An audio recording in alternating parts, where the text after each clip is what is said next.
Hey, it was a Thursday morning, December 25th, and under the tree, there's a good chance that Santa brought you Masters of the Universe, wrestling superstars, Gem, Teddy Ruxpin, Thundercats, and few of you lucky rich kids got the G.I. Joe USS Flagg. It was a year of proposed immigration reform. Steve Jobs, John Lasseter founded Pixar, 5 million people held hands across America, Ferris Bueller took the day off, and the country mourned the loss of the 7 astronauts aboard the Space Shuttle Challenger. Today, we are going to discuss the year in Christmas, 1986. If you haven't checked out my latest video, I catalog all the Christmas movies and televisions that aired all through the 80s. But I brought a few special guests today to talk about the year of 1986, and let me introduce them. Knight Rider style.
All right, guys. Hey, welcome to the Christmas Summit podcast. Making his first appearance on Christmas Aficionado is Mike from the podcast Advent Calendar House. The podcast is a salute to all holiday specials, but mostly the Christmas ones. Welcome, Mike. Thanks for joining us. Hi, Joe. Thank you for having me. I'm excited to pretend I remember anything from when I was 6 years old, but I will fake it the best I can. And, of course, the guy who is on everybody's podcast, including mine, Gerry from Totally Rad Christmas. If it was gnarly during the Christmas in the 80s or 90s or 2000s, or if they mention Christmas, he covers it. So welcome back, Gerry. How you doing? I'm doing great. Thanks for having me back on. Cool. So let's talk about 1986. I was 11 years old. I remember that year well. So, Mike, it sounds like you don't. I mean, I don't remember what happened when I was 6, but I was 11. Gerry, how old were you? I also was 6. Mike and I were born the same year. Okay, so I'm talking to two guys who don't remember what happened that year. I have one very clear memory that I will get into when we get into one of my picks here. But okay. I have one photo from that Christmas. Yeah, and it's like me and my brother and my sister. She's holding a little stuffed Grinch with the Santa hat. And I remember if that's the Christmas that she got the Grinch, then I got a star-bellied Sneetch that Christmas as well. Oh, that's cool. That's all I got. Oh, that's awesome. That's awesome. Super cool. Gerry, do you have any memories? Yeah, well, Master of Puppets came out in 1986. Well, the classic Metallica album. So, every 6-year-old's favorite album. It's like, Dad, please, I want to hear about the song about drug use. No, sorry. In Christmas '86, I think that was the Christmas I actually got Voltron. I kept thinking it was 85, but I think it was actually Christmas '86, and it was the Matchbox one, so they were die cast. And it came the different lines, and you'd put them together, and they were super awesome. And I know my parents saved up a ton for that. But other than that, I don't really recall a ton about that particular year, Christmas-wise. So we have some pictures. I do have a picture of Voltron as well, with me and Voltron. But, it was just a regular Christmas where we made tamales and went Christmas caroling, and that's kind of about it. Watched a lot of Frosty and Rudolph and all those. Yep. I kind of remember, and my brother reminded me of this because I brought it up when I was talking about 87, and I thought that was the year that we got the laser tag guns, but he thinks it was 86. Now, I don't have a picture. We don't have a picture. I don't know. My parents didn't really take a lot of pictures back then, but I'm pretty sure that was maybe the year that I got laser tag. Either that, or I got an abundance of G.I. Joe stuff, but not the USS Flagg. Like that has always been the one thing that, I always remember I never got. Right. Right. But My best friend growing up actually got the flag, but his parents were well off. They owned like several orange orchards. His grandparents were well off, and he got the flag, and it took up like half his room, and it was awesome. I mean, uh, I'd bring over my Sky Striker, and we would just play. I mean, it was amazing, and I was so jealous, but at the same time, I got to play with it, and I didn't have to like clean anything up, so it was great. like There's I a mentioned, guy who like does the lawn for everybody in my neighborhood, and he worked for Hasbro in the 80s. So he was telling me, he's just like, I had a whole garage warehouse full of the USS Flags. I was just like, oh, you're killing me. Never never even saw one in person. Oh, Yeah, man. I actually only saw one in person a few years ago for the first time because it's you don't really it's not like people take them to toy shows and stuff, but No. but this one guy had one for sale and it was perfect. Wow. It was mint stickers, everything.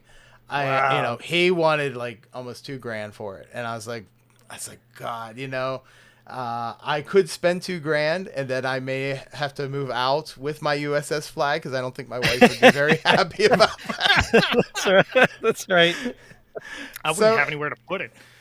That's the other thing. Like, where do you put USS Flag? So, Oh, no. anyways, well, we have a lot of things to talk about. We each picked 5 things. Well, Gerry picked 7, but that's what Gerry does. Uh, we each picked 5 things that we liked about this. Of course, half the things that you guys picked are also the things that I love in this year. But I picked some things that weren't picked so that we have plenty of things to talk about. And if you don't remember this show or you don't have any memories of it, we can quickly kind of go through it. But we'll introduce each one. So let's take a look here and get started. So this was Christmas 1986. And as we've talked about, it's all based on the new video that I put out, The Year in Christmas of 1986. If you haven't watched it, definitely go to my channel after you're stay watching us now, but then go check out 1986 and then 87, 88, and of course, my favorite year of all time, 1989. So It's a good year. it is a good year, but we're going to get started. Mike, I'm going to let you go first. One of your first choices was the Christmas toy. What do you remember about this one? This is the memory I have of Christmas 1986. Okay. This is one of my very favorite specials of all time. This is a top 5 for me.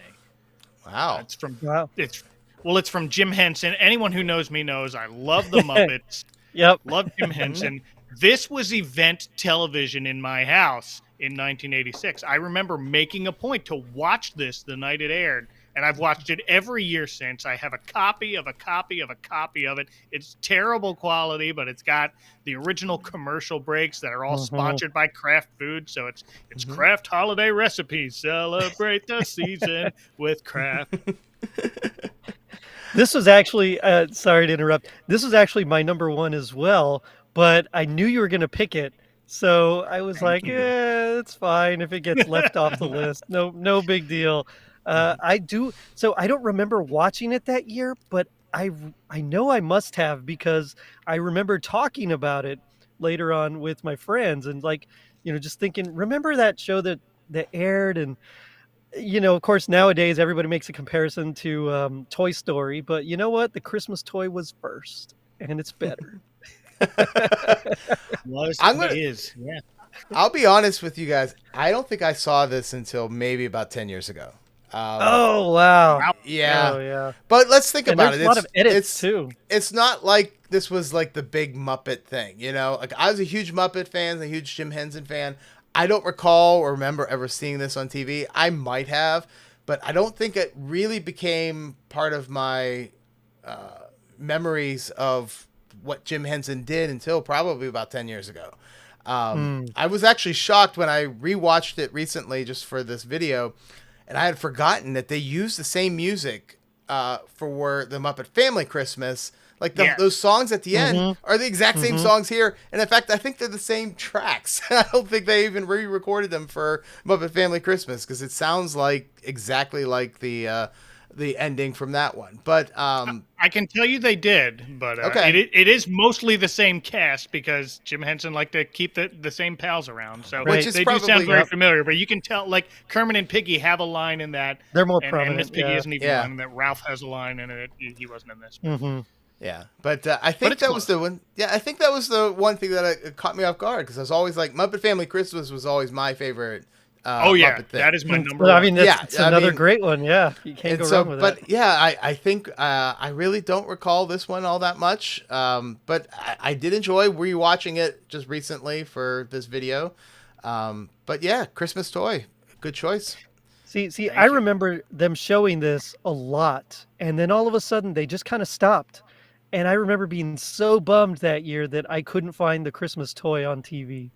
Yeah, you gotta tape them. You gotta have it blank tape. Did they ever release this on like DVD and stuff? Because I don't. They did with lots of edits. Yeah. Really? Yeah. The thing with the DVD when they put it out, it was like 2008 or something, and Something it like was that, after Disney had bought the Muppets, so they had to cut the beginning and the end bumpers with Kermit the Frog in it. So you have this chopped up memory of the Christmas toy, and I'm glad I kept this copy of a copy. Like my mom burned a DVD of like our old Christmas tapes with this on it, and like it's all digitized and everything, but it's good enough to watch every year. Yeah. Mm-hmm. Okay. It's kind of like Emmett Otter, how they put Kermit in and afterwards because they like nobody would watch it without Kermit. Well, now the versions of the Christmas toy that are streaming on Amazon Prime Video, the Christmas toy and Emmett Otter have restored those bits with Kermit in it. So everybody's playing nice again, which is lovely. That's awesome. Cool. All right. Well, good choice, Mike. So thank you. Jerry's first choice is Gerry, of course, chose a video that is not featured in my video. He chose Weird Al Yankovic's Christmas at Ground Zero, which I love. And I was so bummed that I couldn't include it because YouTube does not let anybody put music in anything, any kind of video without being copyright claimed or being taken down. I have learned my lesson. I will no longer feature music videos anymore. Cliff Richard tried to get my 15 cents, but he did not from 1989. But yeah, I really am bummed that I can't include music videos because I think that is such a big part of the 80s. And I think 1987, I tried to put in the Run DMC because that was the year that they released Christmas in Hollis. And I tried everything I could to get that in there. YouTube said no. So unfortunately, I did not include it. But Gerry, this was your choice. Talk about it. Yes. So it's anybody that knows me knows that I prefer Captain Kirk's view of the Kobayashi Maru, where I don't believe in an unwinnable situation. So I knew that there was a music video that they showed all the time. So I counted it, even though you hadn't, as a TV. It's kind of like an episode.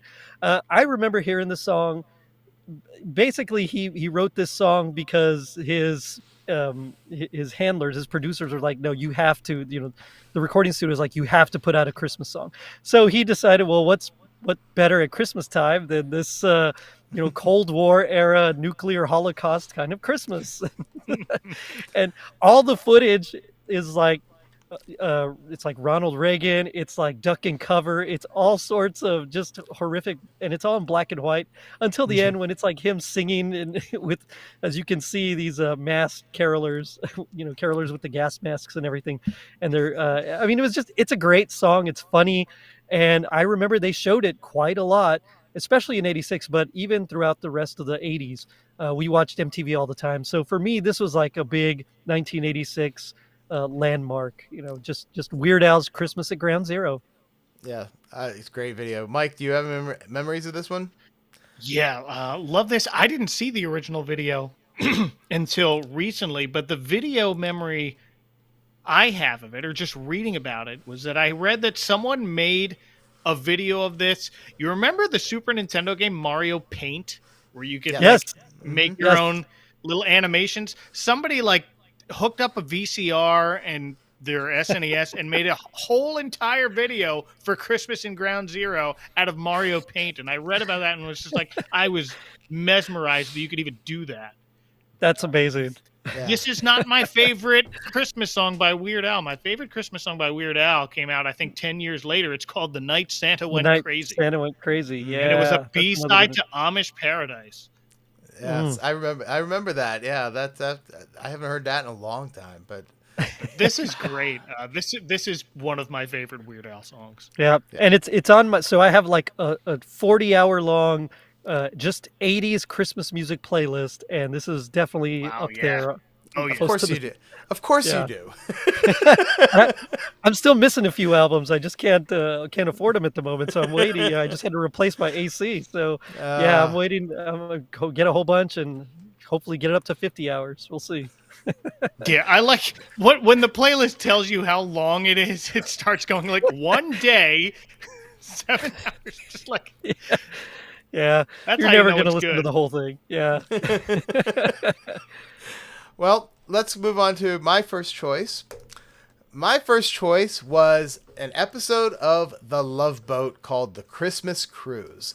And unfortunately, I would have loved to feature this, spotlighted this more in my video, but I could only find a tiny little clip from YouTube. It was a hysterical clip of Santa Claus, a guy dressed up as Santa Claus. He meets what he thinks is an angel, a little girl, and she tells him she loves Santa. He takes off the beard and scares her, and she runs away. That was the only clip that I could possibly find on the internet. I didn't want to. I'm cheap. I didn't want to pay for the episode. I had to sign. Well, I would have to sign up for Paramount Plus, and I wasn't doing that. So, yeah. So I was like, well, this is not the best Love Boat episode, but the Love Boat is become one of my favorite 80s shows of all time. I watch it on Pluto all of the time. In the episode, there is a mother and daughter con artists who work the passengers, but of course, the daughter falls in love with one of the victims. I'm sure they'll probably get married right after they get off the boat because that's what happens. Of course, it's the Love Boat. A comic is depressed, portrays Santa Claus and thinks he's Santa Claus. And then Mrs. Steubing, played by Marion Ross, wonders what to get Meryl for Christmas. They got married in the final season. This was in season 10 of The Love Boat. Not the greatest season, I'll be honest. I think that's when they changed the theme song with a different singer. They added in the Love Boat dancers, with Terry Hatcher as one of them, by the way, which is really weird. Huh. Yeah, go back and watch it. It's weird. Terry Hatcher was on The Love Boat for years. But yeah, this episode's not great, but it is The Love Boat. I will still watch this over and over again. I don't know if you guys have any memory of this episode at all. No, The Love Boat's one of my blind spots. Same. I remember my grandma watching it, but basically whenever Love Boat would come on, it was like time to change the channel or go outside and play. You know, like, all right, time to go outside and play. So I've watched it hit and miss. There's some episodes, of course, like everybody knows, but overall, I don't recall their Christmas episodes, and it's something I'm definitely excited to talk about when I do talk about it, but I'm not in any hurry. It's on my to-do list. It'll get done eventually, but when you have an episode, Gerry, I expect a phone call. All right, say, we're gonna cover The Love Boat. You call me because I will be right there to talk about it. I actually just recently discovered, and this is made me so happy because I didn't know these existed. But did you know that Mego made a Love Boat action figure line in the early 80s? Yeah, Mego, real nice. Yeah, and they even made a play set for those characters, but it didn't sell very well. They didn't very mix. Yeah, just look it up on YouTube. There's a guy who found one. I want it so bad. Of course it's going to be. Of course it's like thousands of dollars to get this stuff now because no one had it. Joe's going to be there with his flag and his USS Love Boat. The Love Boat versus the USS Flagg. That's what I'm going to be playing. Out of sight. So cool. Well, hey, if you're watching this show and you have a Christmas memory, please feel free to put it in the chat. We'd love to hear what you're thinking about. We'd love to hear if people are actually watching. But let's move on to Mike's second choice, A Smoky Mountain Christmas. Oh, another great one. Yeah. Oh man, this is one that I didn't discover until I was an adult. I had heard about it, and then I saw it for the first time. I'm like, this is bonkers, and I love it. That's exactly the word I was going to use. That's Dolly Parton up there, and Lee Majors in the Santa suit. This was directed by Henry Winkler, by the way. Mm-hmm. Wow, I didn't realize that. Yeah. Yeah, it's a TV movie on ABC. Dolly Parton's character is basically just like a fictional version of herself. Needs to get away from Hollywood and hides out in a friend's cabin in the mountains, only to find out it's being used by 7 orphan children. Yes. Who have like run away from their orphanage. And this becomes a very obvious Snow White allegory, but it doesn't make that connection until about halfway through the movie. when the mountain magic witch comes out. Oh, the witch woman of the mountains, Jezebel, just to make it weird. Well, yeah, she's like the evil witch from Snow White, but oh my goodness, she doesn't want her there. Doesn't want Dolly Parton in her woods in the mountains. So she tries to like lure her off a cliff or something, but she's rescued by Mountain Dan, who is Lee Majors up here in this screenshot of it. The one thing. Go ahead. Go ahead. No, you finish your story about it. Well, then Dolly Parton ends up in jail. I don't even remember why she gets arrested. I think it's because the kids. It's because of the kids. Okay, they're supposed to be in the orphanage, and while she's in jail, this witch woman tries to poison her with an apple pie, but Dolly Parton tricks her into eating it instead. It's very silly. It's super silly. But she and Mountain Dan rescue the kids. She adopts them all. Yep. It's delightful. Yep. So I never thought I had seen this. When I was putting this collection together of everything from 1986, I'm like, Smoky Mountain Christmas. I was like, I don't think I've ever seen this before. I started watching it. I'm like, oh my God, I have seen this. I don't know when I saw this. It may have been 1986. I'm not sure. All I know is that Dolly Parton has the biggest hair I've ever seen her have in this movie. It was the 80s, man. Yeah, this might be Dolly Parton hair. She always had big hair. Closer to God, right? She always had big hair. But if you watch this movie, I swear her hair is like 3 times the size of her head, and it just like her head almost gets buried in this tiny, like you can barely see it. And I was just like, my wife was watching the clip that I used, and she goes, "That's some big hair." And I said, "It is." And I said, "And only Dolly can pull that off." That's right. Yep. I don't really remember. Like I said, I don't remember watching this. I don't really. It's just dumb for me. But I think if I would have remembered it from the 80s, I may have maybe, said, "Oh yeah, that's one of those awful movies," but it's still good. That's usually how I portray things. But and they finally released 3 of the songs that she wrote for the movie on that album. Yeah, so that the deluxe edition of that last Christmas album she put out actually has Smoky Mountain Christmas, All Wrapped Up in You, and I was gonna complain about how the songs never got released. I can't believe they didn't, but yeah. Oh, thank you. Yeah. Oh, but she finally did. Yeah, so you can buy them on iTunes. It's on Gerry's playlist now. You want to know what happened? It totally is. I did an episode on this movie, and I complained they got to put the songs out, and then she did it. So, yep. someone reached out to. She was listening. Yeah, she was listening. Well, let's move on to the next thing. Yeah. Oh, go ahead. If you have one more thought. I was just going to say one of the kids is a young Danny Cooksey. If you remember Danny Cooksey from Different Strokes or Salute Your Shorts. Budnick, Salute Your Shorts. He's in there, Budnick, yeah. Mm-hmm. Yes. Budnick. He's like little lady killer hitting on grown Dolly Parton. John Connor's friend, right? That doesn't rhyme. Connor's friend, voice of Montana Max from Tiny Toon Adventures. I tell you what, Salute Your Shorts is probably where I remember. Well, that and Terminator 2. Those are the 2 things that I remember him from the most. Oh yeah, no, he's Salute Your Shorts. Salute Your Shorts was the greatest Nickelodeon show ever. And I know we're going off a I tangent still get here, the theme song stuck in my head. Yeah. It just pops in. And you're like, oh, well, I'll keep going. The episode Budnick and Dina in Love was just kind of like, oh my God, it's a romance on Nickelodeon. You know, I mean, to me, I remember that. I'm just like, oh, that was such a great show. And yeah, I don't know. I just had to talk about Salute Shorts because I have. Oh, hey. I watched. I will talk Shorts. about. Hey, dude, they were all great. Yeah, I love that stuff. But yeah, Danny Cooks. He's also in the Kavanaughs, which is what we were talking about earlier. Right. Okay. Yeah. He would fit right in. Yeah, he was in on that Bernard show Hughes, too. right?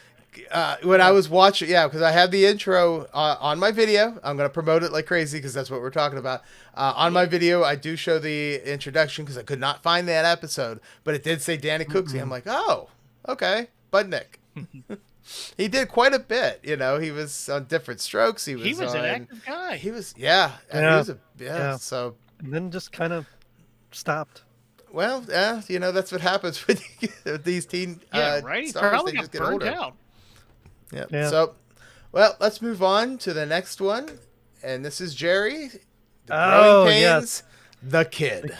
Yes. So Ben Seaver, the youngest, he finds a homeless girl and he brings her home, where Mike and Carol. Now I'm thinking of the Brady's. Mr. and Mrs. Seaver, where Alan Thicke, they take care of her. They wash her clothes. They invite her to Christmas dinner and stay with them for Christmas. The kids themselves even get her presents, and she decides she's going to steal it all because she's home. She needs money to do things, for food and such. So she's actually stolen them and realizes she can't do it. They were so nice to her. So she leaves their presents and everything on the porch, and then she ends up calling her dad and reconciling. So it's a sweet episode, but also, in typical Growing Pains fashion, it's funny. Tracy Gold actually dresses her up and styles her for Christmas dinner. I mean, it's a really sanguine and yet heartwarming episode. So, and I loved Growing Pains, the show. I thought it was one of my favorite shows growing up as far as sitcoms go. So I had to include this one in. Yeah, I love Growing Pains, early Growing Pains. I think later on, they really jumped the shark after a while. Yeah, it really goes off the rails. Yeah. See, and that's when I started watching Growing Pains in in the Ashley Johnson and Leonardo DiCaprio years. So Mike's I missed this the first time around. Mike's like, the only Growing Pains I like is when Leonardo's on it. When he's not on it, I don't care. This was. I remember this. I remember watching this episode. Because I watched everything in the 80s. Like, if you ask my brothers, I watched dramas and sitcoms and all that stuff. So I was watching The Love Boat. I was watching, Matlock. But I also, of course, loved sitcoms, and I watched Growing Pains. And I remember watching this episode and thinking to myself, that's not a kid.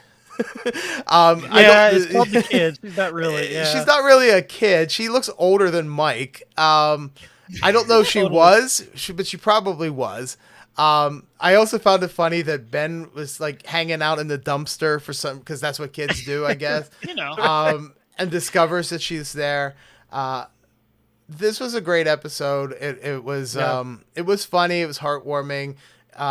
Mike's, Mr. Seaver, Alan Thicke's character. What's his name? Jason.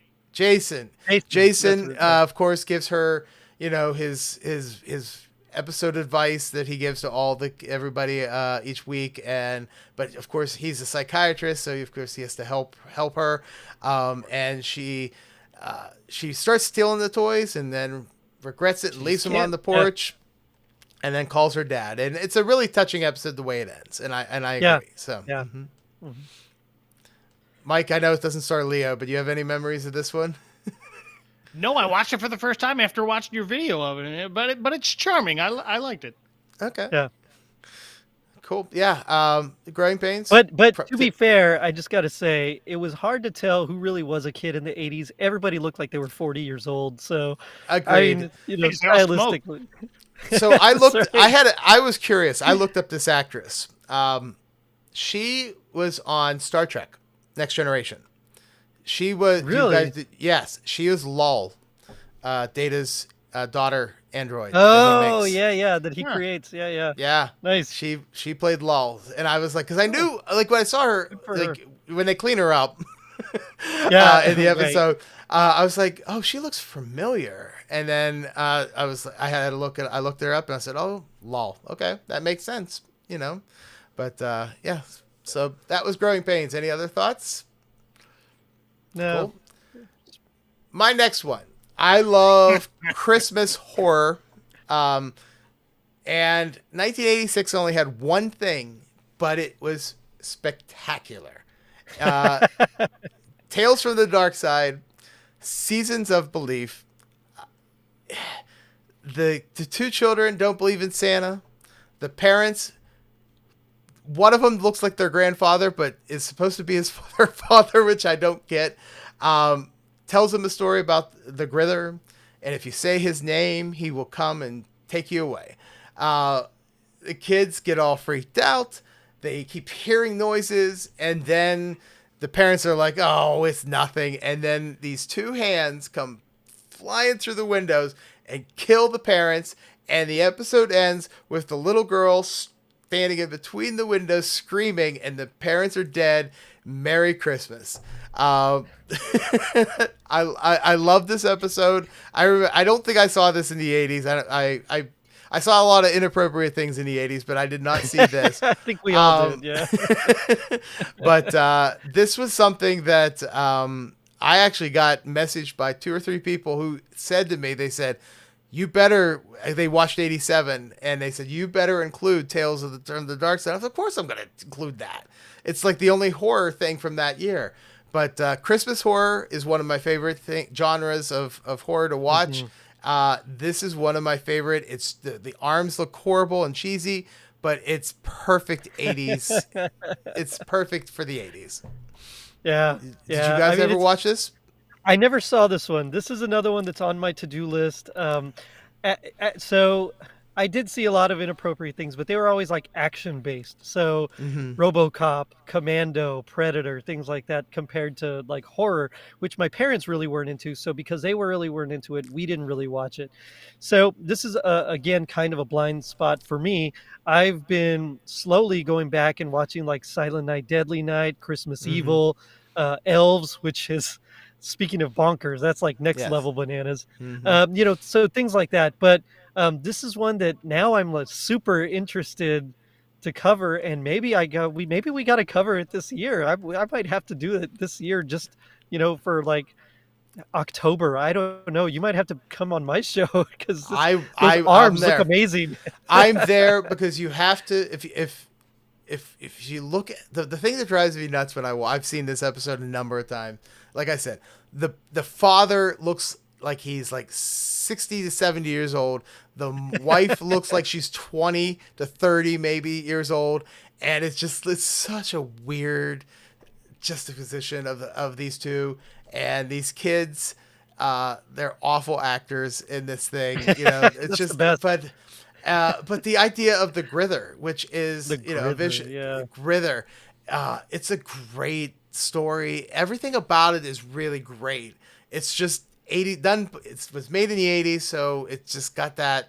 Unfortunately, it's got that 80s look. So, I think you mean fortunately, it's got that 80s look. Well, yeah. No, but I know what you mean. Yeah, Mike, I think you're muted. Yep. Well, we can't hear you, Mike.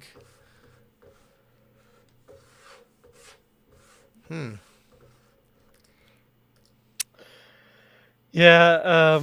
No, but this is definitely it's definitely something that, I mean, just looking at that hand, it's I can't wait to dig into this one. Yeah.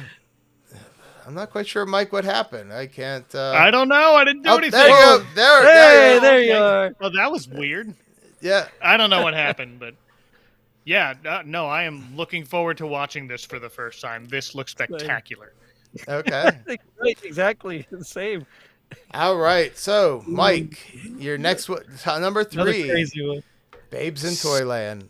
Speaking of spectacular looking monsters, Yeah. Yes. This was one of those movies that my sister loved to watch. Didn't matter what time of year it was. It could be the middle of summer. This was on our VCR. And it's also how I know how to spell Cincinnati. It's so natty, though, right? It sure is. So, Cincy, Babes it's in in Toyland. You've seen The Wizard of Oz, right? It's that, but Christmas and a much smaller budget. But and creepier, creepier things. not creepier, just different. No. I'm talking about the boss, the store owner, hitting on his employee when he's. Oh, like that yeah, no, that's super creepy. Oh, right at like first 10 minutes of these, yeah. You got Drew Richard Barrymore Clifton. up in the screenshot here. She plays Lisa, whose father died, so she basically grew up too fast. Doesn't like to be treated like a child. Right. You have her sister's boyfriend, who is Keanu Reeves. I think this might be my first exposure to Keanu Reeves. Oh, nice. Yeah. Yeah. And then a friend of theirs, they're driving in a blizzard trying to get home on Christmas Eve when they get into an accident, and Lisa is thrown from the car and wakes up in Toyland, which the set of this is really charming in sort of the same way we were just talking about, but Right. but brighter. It was filmed in Munich, and it looks like a Toyland, like a quaint theme park version of Toyland, which I loved. Do you watch the director's cut, like the longer version? No, I didn't even know it existed. We had like a VHS copy that was an hour and a half. And then I'm finding out, no, that wasn't the original release of this. Was like almost 3 hours. Wow. Like Yeah, 2.5 hours. So I have to go and like watch the whole thing of this now. Yeah, it fills in a lot. That's like the only version I can watch now, just because there's like so much Really? more.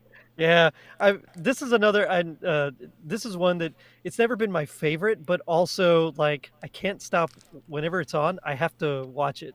Now they haven't Oh, showed it in yeah. a while, but you put it No, on randomly. I haven't but- watched. Yeah, like I haven't watched it every year, but when I remember to watch it, like you can't take your eyes away from it. Exactly. Richard Mulligan in his evil like vulture suit, looking like Vulture from the old Spider-Man comics. It's what, Barnaby, right? Is his name? Barnaby Barnacle. Yep. Barnacle. He's got like a pet one-eyed vulture monster. Oh, called the yes. Trolloc, and he looks like a Power Rangers villain in hindsight. Totally. He totally does, man. So this was actually something, again, I don't think I ever saw this in the 80s. I don't remember ever watching it. I knew it existed, but I only started watching this probably 2 years ago. That's okay. First time. Yeah. It's not like it's something that I was jumping out where I had to watch, there's, Right. but I did watch it because I was like, all right, it was during the pandemic. There was a lot of, I was looking for things to videos about, and I said, I'm going to watch Babes in Toyland. I don't know if I could sit through a director's cut of 3 hours. I'm sorry. I think I'm going to pass on that. I think I'm going to pass on that. No. I get it. I had no idea that Pat Morita was in this. Pat Morita's in this. Same the year as best. Karate Kid Part 2, I know. and he's Santa. Yeah. And the love the clip that I used at the very end, which is like he's like, hold on, we're going for flying, and you see the reindeer just kind of go across the screen, Right. Well, and they're it's just supposed to be toy reindeer. Exactly, Toyland. it's just so funny. It's so funny and awful in '80s, and I liked it. I thought it was good. It was good enough to obviously include in this list as one of my recommended. Only because, truthfully, there's not a lot of great movies this year. But yeah, I don't think I saw it. Like I said, I think the first time I saw it was probably 2021 or so. So. I was supposed to cover this last year, and I had my guest was the mayor of Christmas, and I was all excited to do it. And yeah, exactly. And so I was excited to do it, and then unfortunately, like work and injury and illness, just kind of, and so I haven't gotten to do it. But I'm glad we're bringing it up here because I think it's one that everybody needs to see. It's I'm going to great. do it this year. I'm doing it this Oh, year. nice. Well, I'm glad I didn't reschedule him then. Cool. All right. Well, next, Gerry, Max Headroom's giant Christmas turkey. I mean, it's not the 80s if you don't talk about Max Headroom, right? I mean, he's quintessentially 80s. No, this is one that I saw pieces of, but I'd never seen the whole thing until recently. I did an episode on it, and it is so 80s. They have Tina Turner. I mean, it's fantastic. It makes no sense. It's done very much in like um, what are those called? Like a variety show style, where he has a little montage thing, but it's all video because it's Max Headroom and he can't go anywhere because he himself is video. And then he has guests and he has a little interview with the guest, and then there's more singing and more dancing, and it's just it's very sardonic. He kind of makes fun of several things. I mean, it's like a parody almost, and I love it. It's great. And who doesn't love Matt Frewer Merry anyway? Christmas, Santa Claus. What's that? that? The song he sings? Is this? Yes. Merry Christmas, Santa Claus. You're a heck of a guy. Yeah. Santa Claus. Love that. So we got a comment. Lynn, You're who's a lovely watching, guy, right? she goes, "Hi guys, I was a teen in 1986. Was not allowed to watch much TV. Fun to hear you chatter about all these shows. So thanks for watching, Lynn. Thanks, Lynn. A lot of people, I know there's a lot of people who didn't get to watch TV. They're unlike my parents, who let me watch whatever the heck I wanted to, and as much as I wanted to. So I was always grateful for that. So, however, Max Headroom, I remember. I don't know. One of them. I probably watched it because there was a reason why I used his photo. We're advertising tonight's show because it is so 80s. He was ubiquitous around this time. It was everywhere. He was everywhere. He did everything. I watched Giant Christmas Turkey. I don't think I watched it in the 86. I may have. I don't know. But it wasn't great. But it was, I think, just like everything else I say, it was still iconic 80s. And it did make me chuckle at how futuristic that was supposed to be. And I don't know if I found it funny, but I found it amusing and right. I don't really have much else to say about it. Fun little time capsule. Mm-hmm. Yeah, that's probably the nicest thing to say about it. Yeah. It's not my favorite either, but it's so iconic I had to throw it in there. Yeah, you got to talk about it. All right, so I needed one more. I needed one more to include because after I had 4, I was looking through the list and I was having a hard time saying, okay, out of all the ones that haven't been chosen, what is left? I chose Heathcliff's North Pole Cat. Now, Nice. I don't like this episode. This is not. This is not a good Heathcliff episode, but I do remember I watched every single episode every day of Heathcliff. Yeah. This is Heathcliff and Iggy's letters from Santa are returned to them. So him and Spike head to the North Pole to talk to Santa to figure out why. And it turns out that one of his elves named Tuck. Is returning all the letters because Santa fired him. And he's mad. And so they said, well, you shouldn't do that. Let's go talk to Santa. And Santa's like, okay, you could have your job back. Let me fly you back home. And that's the end of the episode. It's there is really nothing special about this Heathcliff episode. Well, the elves just look. The elves themselves look crazy. Santa is also. It doesn't feel like Christmas. The North Pole has this very almost snork. Y'all remember the snorks? Like they almost snorks like castle. Yeah, it's do. just it's a strange episode, but I do like this episode. So okay, I gotta say I'm currently writing a book. It's whatever, it's crazy, but Tuck he may or may not be one of the characters that I'm including in the in this book. I don't plan on publishing it. I know it's copyright stuff, so I'm not going to say anything. But Tuck is he's one of the evil elves. So Anyway, yeah, that's how much I liked it. I was like, I got to throw in Tuck.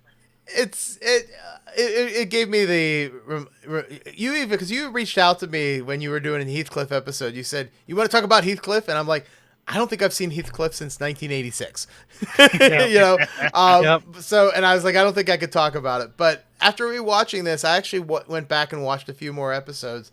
And did you guys like the Cadillac Cats, or Yes. did you hate I them? like the Cadillac Cats better than the Heathcliff bits. Really? Sometimes I did. Yeah.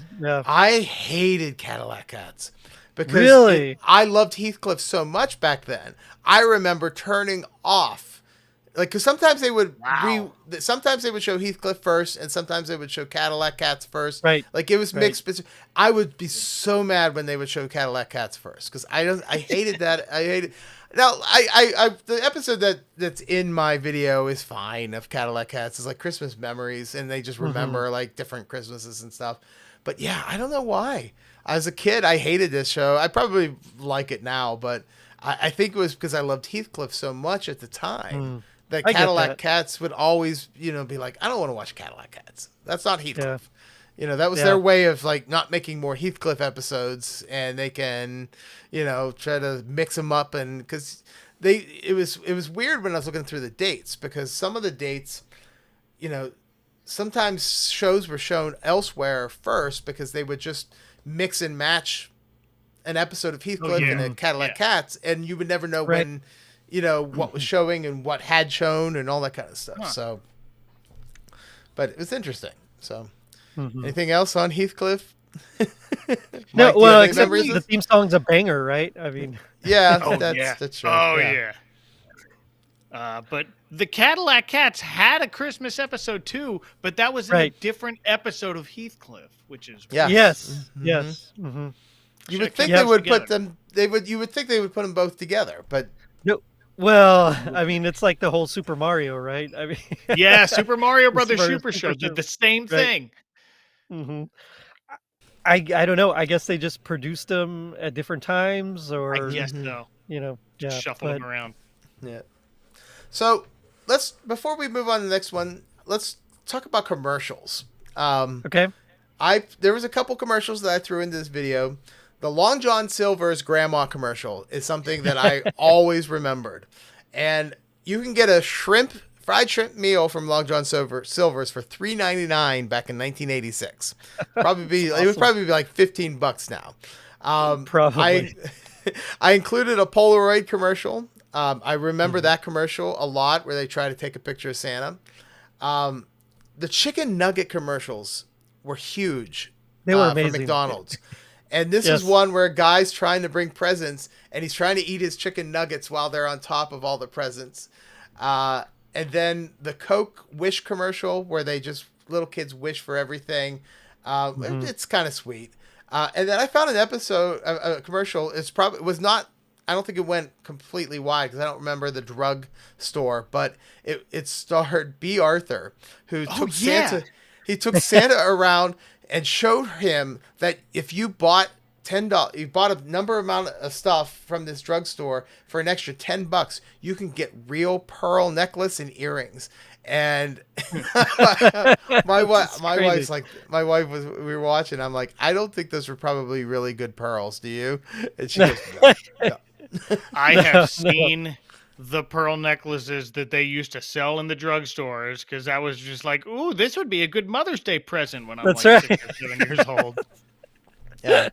So it was So, an yeah. interesting commercial, but those are the ones that I chose out of all. And then there was a Toys R Us commercial with laser tag. But is there any other ones you can think of from '86 or mid '80s? Because a lot of times these commercials aired every year.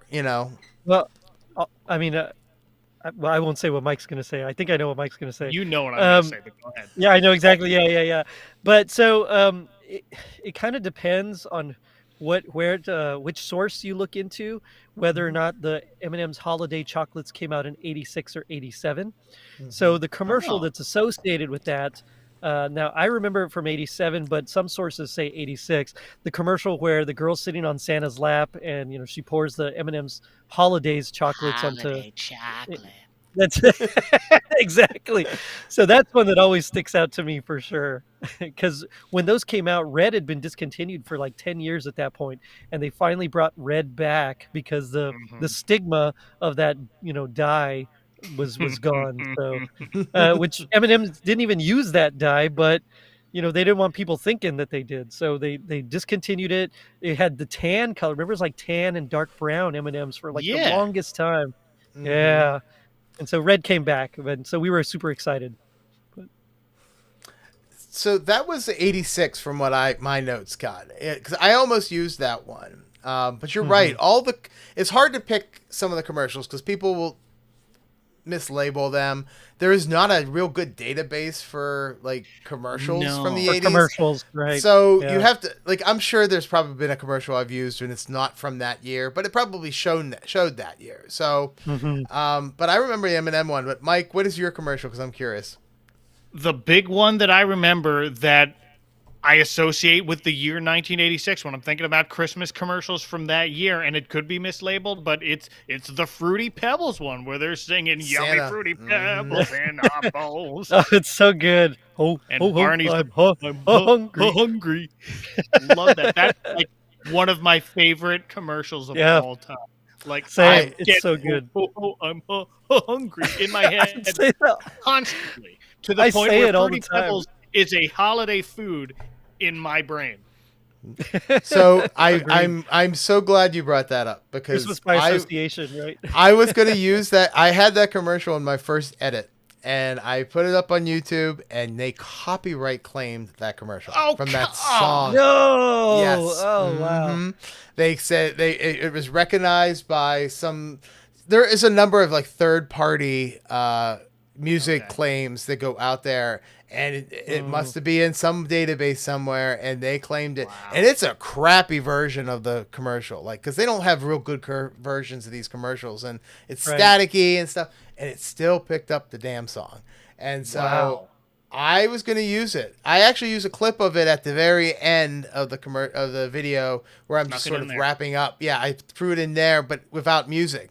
But yeah, the Fruity Pebbles was going to be right after the Long John Silver's one, and I just couldn't. I was like, this is what happens when you're trying to make a nice documentary video essay, and they just try to take my dime away from me.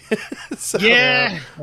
Well, and then of course all the Kraft commercials. Celebrate the toy. season with Kraft. Yeah, that from the Christmas toy.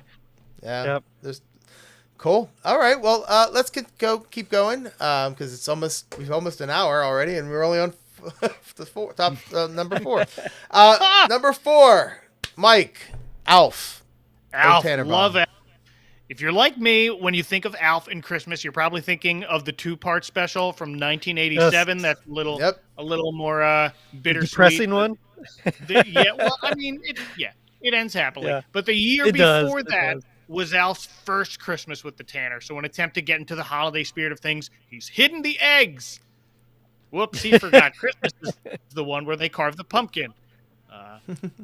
But he's also helpfully cut the tree in the living room into firewood. Yes. So now, like, Willie has to go out and find another tree. It is Christmas Eve at this point, so he can't find one. He doesn't want to win one at an auction, so he comes home with a fake tree. And this fake tree is the most ridiculous fake tree I've ever seen. It's like a flimsy stick that they have to staple every last branch to. And I'm thinking, no way. I've never seen that. That's crazy. No, like that is just exaggerated all the way up. But Alf is also bummed that it doesn't snow in their part of Southern California. But he finds a place 2 hours away where it's snowing, and it happens to be where a Christmas tree farm is that Willie and Kate used to go to cut down their trees before they had kids. So Willie and Alf drive up there. He wants to surprise the rest of the family with a real tree, but he decides to let Alf give him directions in the dark, which is a terrible idea. They get stuck in the snow or the mud or something. Willie falls asleep, has a nightmare that we get to see with like the soap opera, like the TV, the like with hazy, the blurred edges, the vignette. Yeah. has a nightmare about Alf being a tree repairman. Meanwhile, Alf cuts down a tree for him in the forest, but oops, a forest ranger shows up and finds him. But it starts snowing, so yay! So it's all good, Then yeah. all good.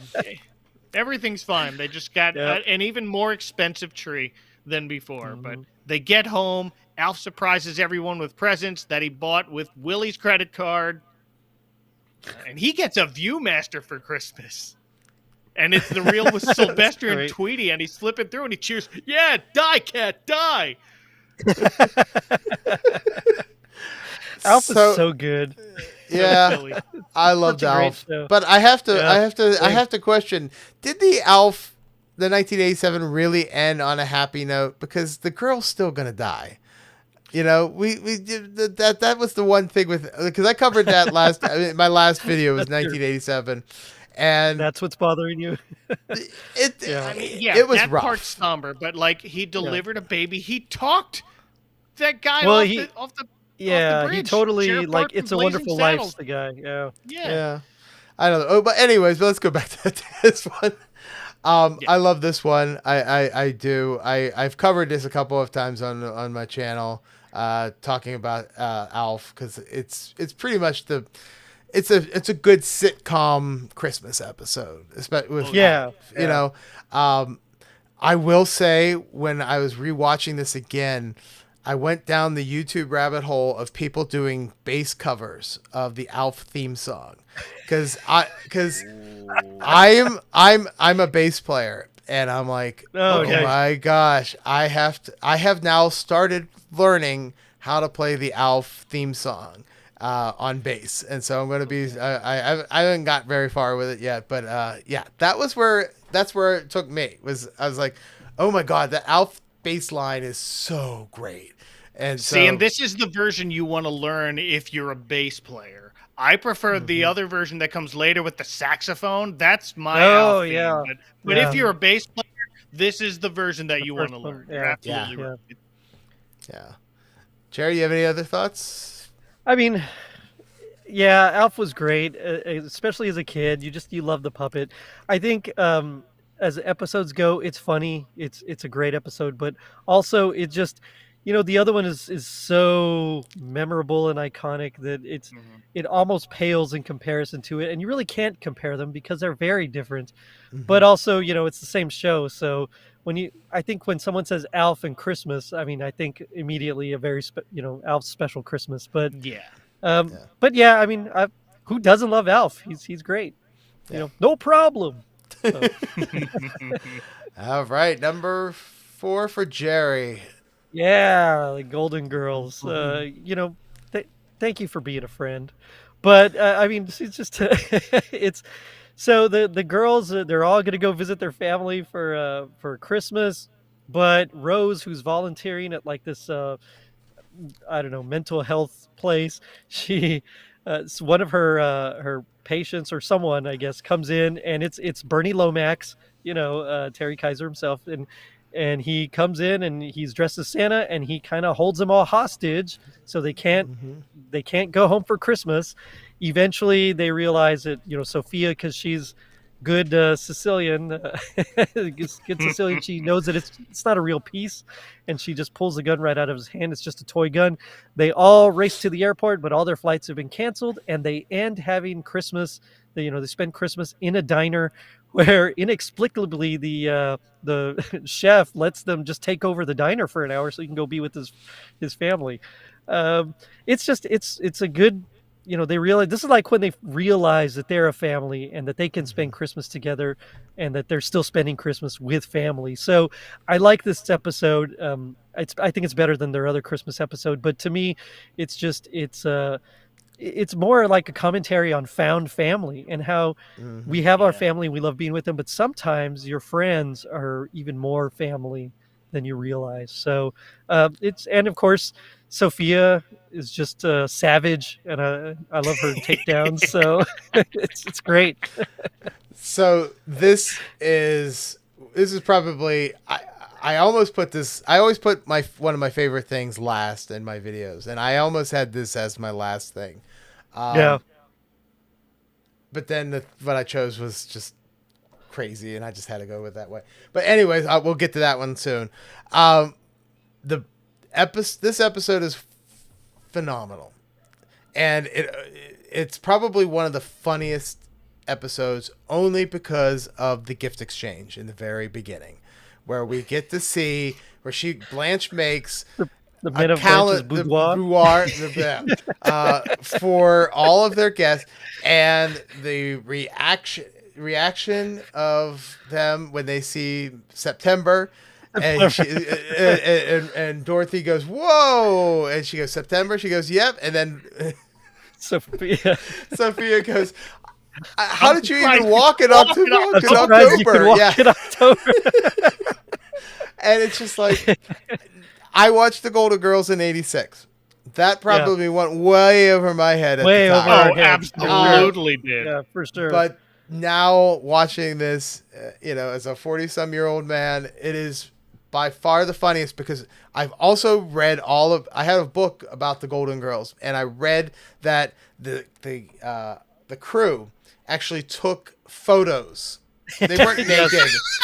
They did. They weren't actually naked, but they posed in funny ways and made those calendars and did not let the women see them until they shot that scene. Yep. So the reaction that they are getting is genuine, because they're looking at these photos of people that they know. And the other thing that's amazing is when Rue McClanahan died, they cleared out her home. She had an original calendar from this show, and I think it sold for like $10,000 or something like that. Wow. Yeah. Not surprised even a little. And yeah. I would this would be a great prop to own, is to get this calendar, because it is so iconic in the Christmas episode. And that's no the one thing that I scanned a copy of that calendar? There are some pictures. Right? There's some pictures. Right? You could see some pictures. If you actually do a search for it, you could see a couple of the pictures of the crew, not the entire thing, but you'll see enough that you'll get to see what they were actually looking at. And they made a version for each of the women, and each one of the women got to keep that calendar for themselves. That was the story that's the behind the scenes story that I read. Yeah. So that is that. And then of course at the end they play the Beach Boys as they're looking out, which of course I had to mute in my video. Right. It's like, because obviously copyright, but it ends. But yeah, this is when they've discovered their family, and this is why this episode is great. So, Mike, do you have any memories? I didn't watch this when it first aired, but it was one of those that I came back to much later. And no, this is definitely one that I remember. Like, it might be a top 10 for me just because, like, it stays in your memory, and it's very strong. Right. And everything that you mentioned about this is kind of one of those first episodes where they realize that they are found family, and it's just powerful. Yeah. All right, next. Now this is easily going to be in my top 5. I am a huge Mama's Family. Everyone makes fun of me because I love Mama's Family so much. The fact that I was watching Mama's Family last week just because I could. Unironically. Yeah. I got you. There's something about Mama's Family for me that always stuck out. You know, I did watch reruns of the Carol Burnett show, so I did see this character played a couple of times. I did watch when it was on network television, because it was on network television for 2 years, and then they spun it off again, and then it was on syndication. So it never was, And that's when the show got good, is the syndicated version. And this was the first Christmas episode they had, and it's spectacular. You know, Vint gets a job as Santa. He loses his voice, so Mama takes over. But the whole story is really, she's upset and mad because, well, she's upset and mad in every episode. But they can't find the star that her husband made when they decorate the tree. And when they come home, it just magically appears. And it's probably the first Mama's Family episode that has a nice happy ending, because if you watch every other episode of Mama's Family, it always ends with her saying something smart and being mad at the end while you see the house. This one did not. This one was just like, thanks, Carl, you're watching over us. Happy Christmas. And it's just like, wow, that's different from Mama's Family. But I love this episode. It's one of my favorites. Nice. I never really watched Mama's Family. No, me neither. It was another one that was like on at my grandma's house while they were like, making lunch or something. So we'd go out and play with the cousins. I've seen a few since then.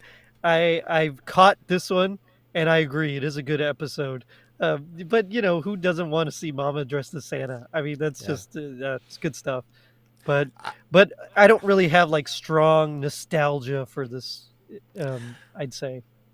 Yeah, I got nothing. This was a show that I always changed the channel when I saw it was on, and I'm only recently discovering that was a mistake on my part. This is actually amazing. But I'm glad you included this, because this is another episode that I watched after watching your video of it, and I'm just like, oh, well, this is just delightful. Well, I'm glad I can get you to watch it, and I'm glad it seems like I watched everything that your grandma watched in the 80s. So, I guess my taste in hers was about the same. So y'all would have got along. An old soul. All right, let's final three. Mike. Oh, another great one. Perfect Strangers, A Christmas Story. Oh, so good. So this is an early episode of Perfect Strangers. There's 150 episodes. This is episode number 17. Yeah, that's from season 1. Cousin Larry is so excited about going home to see his family for Christmas up in Madison, but there's a blizzard, and all the roads are closed, and so is the airport, and now Larry can't be the Christmas boy. The Christmas boy. The what? The Christmas boy, whose job is to hand out the presents on Christmas morning. It's a big deal because in Larry's family, they would rotate it through all of the siblings, and Larry is one of 9 children, if you remember. Mm-hmm. So it's been a while. And then there's a whole scene where Larry has to explain mistletoe to Balky because they have it over the doorway, and they have their girlfriends over. Jennifer and Marianne are over, and they're leaving. Yep. And Larry gives Marianne a peck on the cheek and then dips Jennifer very passionately. And then Balky gives Jennifer a peck on the cheek, and then Marianne dips Balky. And then he turns to Larry after leaving to, how did you do that? Yeah, right. It's such a great episode. But after that, go ahead. No, I was gonna. You go ahead. You finish. Okay, yeah. Well, after that, the blizzard leaves them stuck in their apartment for Christmas. Tried to go out and get a Christmas tree, but all that was left was this sad sack of a half-naked tree in the dumpster. And the car breaks down. Gets back to the apartment, and Balky surprises Larry by dressing up as Balky Claus. And I love him trying to go through all the reindeers, like on Dancer, on Prancer, and on Donna Dixon, on Comet, on Cupid, on Reagan and Nixon. So which good. I think is where Homer Simpson got that joke. But yeah, tries to cheer up Larry, but Larry's just way too down in the dumps about missing Christmas with his family. And Balky says, well, now you're making Balky mad because he's much, much farther away from his home. Mm-hmm. And here Larry apologizes. Balky suggests that they open their gifts to each other there, and he lets Larry be the Christmas boy. And Margolin Baker absolutely just sells the glee he feels about being the Christmas boy here, and giving out 2 whole entire presents. Well, he got Balky a boombox with a Wayne Newton tape, and Balky gives Larry a blanket he made for him, and now finally he gets the Christmas cheer back after seeing the blanket and the care he put into making it to him. Right, yeah, he like knitted it every night after Larry went to sleep. Like he really put some energy and time into this present, and that just it's so touching, and it really does just turn Larry around. And this is a great. I almost picked this one. This was it is such a perfect episode. I mean, it really is. And for Melts being my early, little heart. Balky says, Yeah. "Happy birthday," because that's what they say in Meepos in honor of baby That's true. Jesus. Is this the one where he talks about the turtle, right? He talks about the turtle named Bernie. That's right. So Yeah. I don't think I've seen Perfect Strangers in a long time. Now I watched that show religiously in the 80s. Oh yeah. And I think I probably revisited this one a few times over the years because, you know, even before I had a YouTube channel, I watched Christmas stuff all the time anyways. But I was like, I have to rewatch this again because I don't really remember it all that much. And I loved it. It was so perfect. The thing that I forgot is how early they got their girlfriends, like Marianne and Jennifer. Like I didn't realize they were so early in the season. You know, that caught me off guard because I thought that was like later, but I guess not. No, this was technically season 2, but season 1 was like one of those deals where there are only 6 episodes because it started halfway through the year. And then this is where they start getting ramped up. About 4 or 5 episodes into this season is where they meet them when they're trying to like join a gym and they're trying to show off to them, and it doesn't work out well. But because season 1 is that platonic lady friend of Larry's, right? That like lives in the building. I think she's featured more often, and then they kind of retooled it, and they got their girlfriends, and you know, more shenanigans after that. But. And Jennifer was always way too hot for. Oh my goodness! Yeah. Oh, and she's wearing the suspenders in this.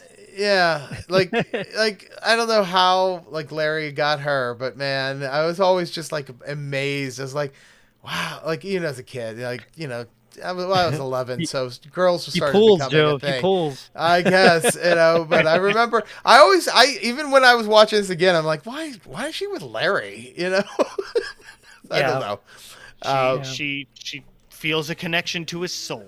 I guess. All right, next one. Yes. So, the real Ghostbusters, Xmas marks the spot. I loved Ghostbusters. The movie, I remember seeing the movie in theaters. We saw it as a double feature with the movie with Ghostbusters and Gremlins, and so I saw both. It was fantastic. Now I know I was terrified of that librarian in the beginning, but when I found out they were making a cartoon, I was like, I have to watch this.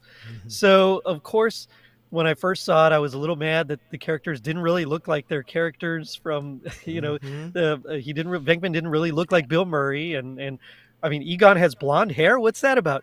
But as I started watching it, it was, and they kind of explain, you know, all that as well in the cartoon. There's an in-universe explanation, which is cool. But no, I loved it. I got sucked in. And when I, you know, saw this Christmas episode, I always remembered it. And going back to it throughout the years has been fun, but it's basically a Christmas Carol. But somehow the Ghostbusters they just enter this time slip, you know, like a rift in the space-time continuum, go back to Victorian England. Although it is strange that Scrooge is a real person here. And it's also strange that all 3 ghosts visit him at the exact same time, but the Ghostbusters barge in and bust the ghosts. And they return to their time, and everything has changed because since Scrooge didn't learn his lesson, now he wrote a book called, Christmas Humbug, and now everybody hates Christmas. So now the Ghostbusters have to go back and save Christmas. And so they send, Egon stays behind because he has to get the ghosts out of their containment unit. He has to rescue them. And the other 3 pretend to be the ghosts of Christmas past, present, and future. And they tried their best. They use like road flares and, just pulley systems and all sorts of things to try to convince Scrooge. And at the end, they rescue the ghosts. The ghosts return them to their time. They kind of make... Venkman love Christmas again, which itself is a miracle because he doesn't really like Christmas. And they, Scrooge also, they haunt him and correct the timeline. So it's fun. It's a great twist on it. And I mean, it's Ghostbusters. So, who are you going to call? I think was it Venkman who like strapped the Viewmaster's back onto Scrooge's head and like found an old reel of based on A Christmas Carol and is showing it to him. That was so funny. It's brilliant. Yeah. I think this was probably I watched the real Ghostbusters. I don't know if I watched them as maybe religiously as you did, Gerry, but I do remember watching this a lot. But this was an episode that stuck out to me for all the time because I think it was just so clever.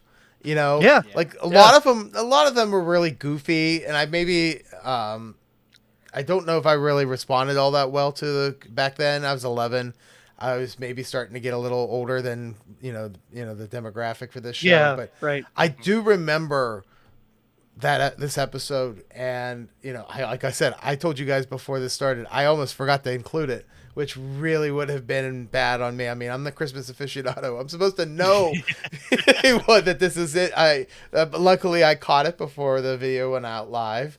But yeah, no, this is an amazing episode.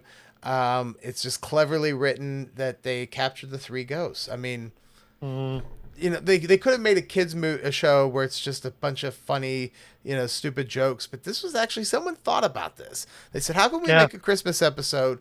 What could we do to make a Christmas episode? Oh, capture the ghost of Christmas past, present, and future. Why not? And it was J. Michael Straczynski that thought about it too. Yeah, well, I mean, I think we know. Yeah. I think we know why it was really well written because they had a good writer at the time.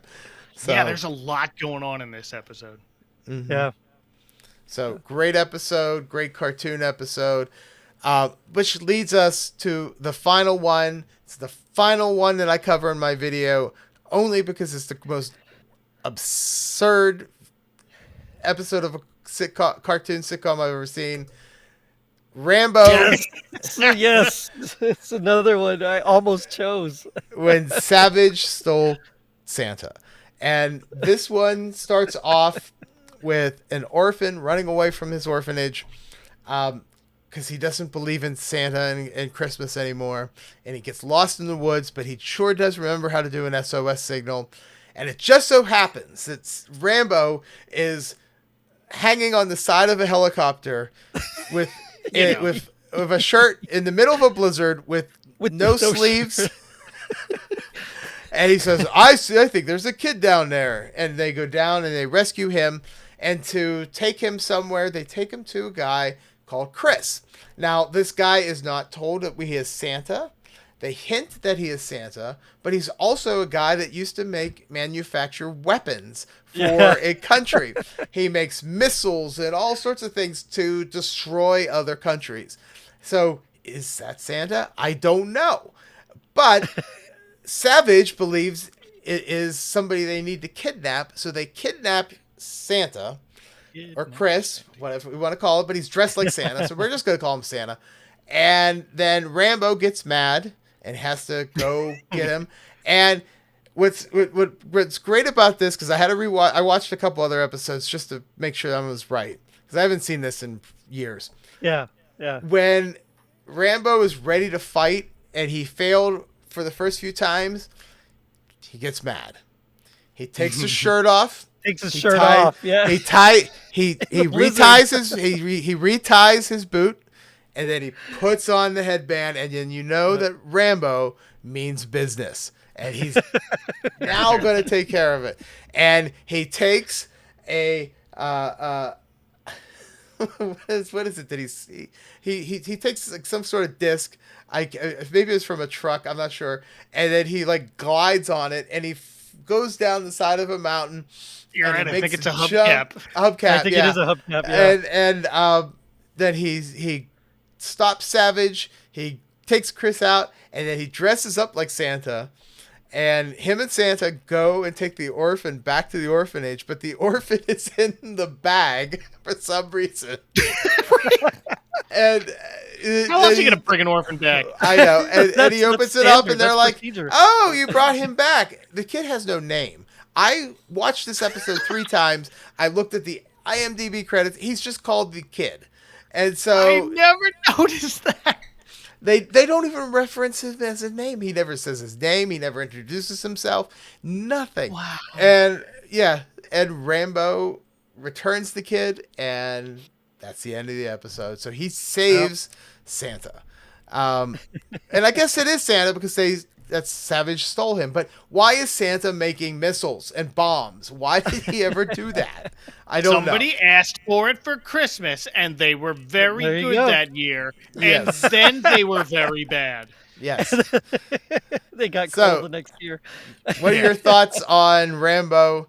Was It's this the the best precursor thing? to Christmas at Ground Zero, you know. Was this the best thing that they? Was this the best thing in '86? I think it was. I typically choose like what I think is like the big movie that year or the special. You know, there wasn't really something big this year. I think this was just the most insane episode of a cartoon I've ever seen. That whole concept of a Rambo cartoon is insane by itself. But I was we thinking all the same watched thing. it. I had the big machine gun with Rambo's name Yep. on it. I had the Bowie knife. Yep, I had the Bowie knife. I had Rambo himself. This was an era where they would just make toys and shows out of these R-rated movies. Yeah, man. Yeah, Pull you know, string they Freddy made like Krueger doll. Freddy Krueger's glove. I mean, it. Yeah. Yeah. So It was amazing. I had seen Rambo. Probably shouldn't have, but I had already seen Rambo Part 2. And Same. and you know, this was not as good. I watched episodes of it. I remember my brother was probably more into it than I was. He had all the toys. Yeah. You know, I wish we still had all those toys, but we don't. But yeah, Rambo, this was probably the best thing for me from the '86 out of watching everything that we talked about. Anyways, it's getting late. If you haven't watched it, and this is what we've been talking about, this is my video for the year in Christmas 1986. It's been a series that I've been doing. It's probably the most fun I have editing and putting things together. It takes forever to do because I got to find all those clips. I got to make sure that I got everything correct. Finding TV shows that only had like 2 episodes, but one was a Christmas episode. They're not easy to find. But this was a good year. I didn't think it was going to be a good year, but it turned out to be a pretty damn good year. But what's coming up next is 1985. Any thoughts on things that you can think of from 1985 that are going to stand out? 85. You have to look it up. I'm gonna cheat Yeah, and bring up the spreadsheet. I know. Same. I have. So the big movie Trying in to 85, remember. the big movie in that year was Santa Claus the movie. Of course, Santa Oh, Claus. Santa the Claus movie. the movie. Duh. Santa Yeah. Claus the movie, yeah.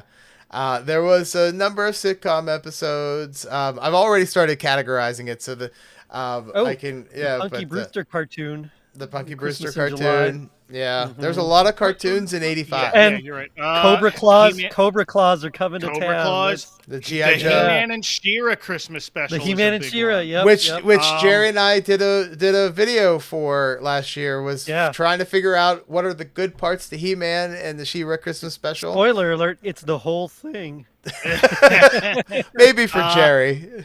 The Life and Adventures of Santa Claus got the Yes. last Rankin Bass stop motion Final Christmas stuff. special. Yeah. Yeah, Animagic. Right. So Yeah. So there's a lot of good things coming in 1985. That video will probably come out in a few months. We will definitely have you guys back, and we'll talk about that one when it comes out if you want. Sure. But yeah, so I'm always down. thanks for joining me. It's been a lot of fun. We went through quite a bit. We've gone almost an hour and a half, which flew by, but you know, that's what happens when you start talking about all the fun Christmas stuff. I hope everybody who's watching enjoyed this. I hope people who watch it in the future are going to enjoy this. Check out The Year in Christmas 1986.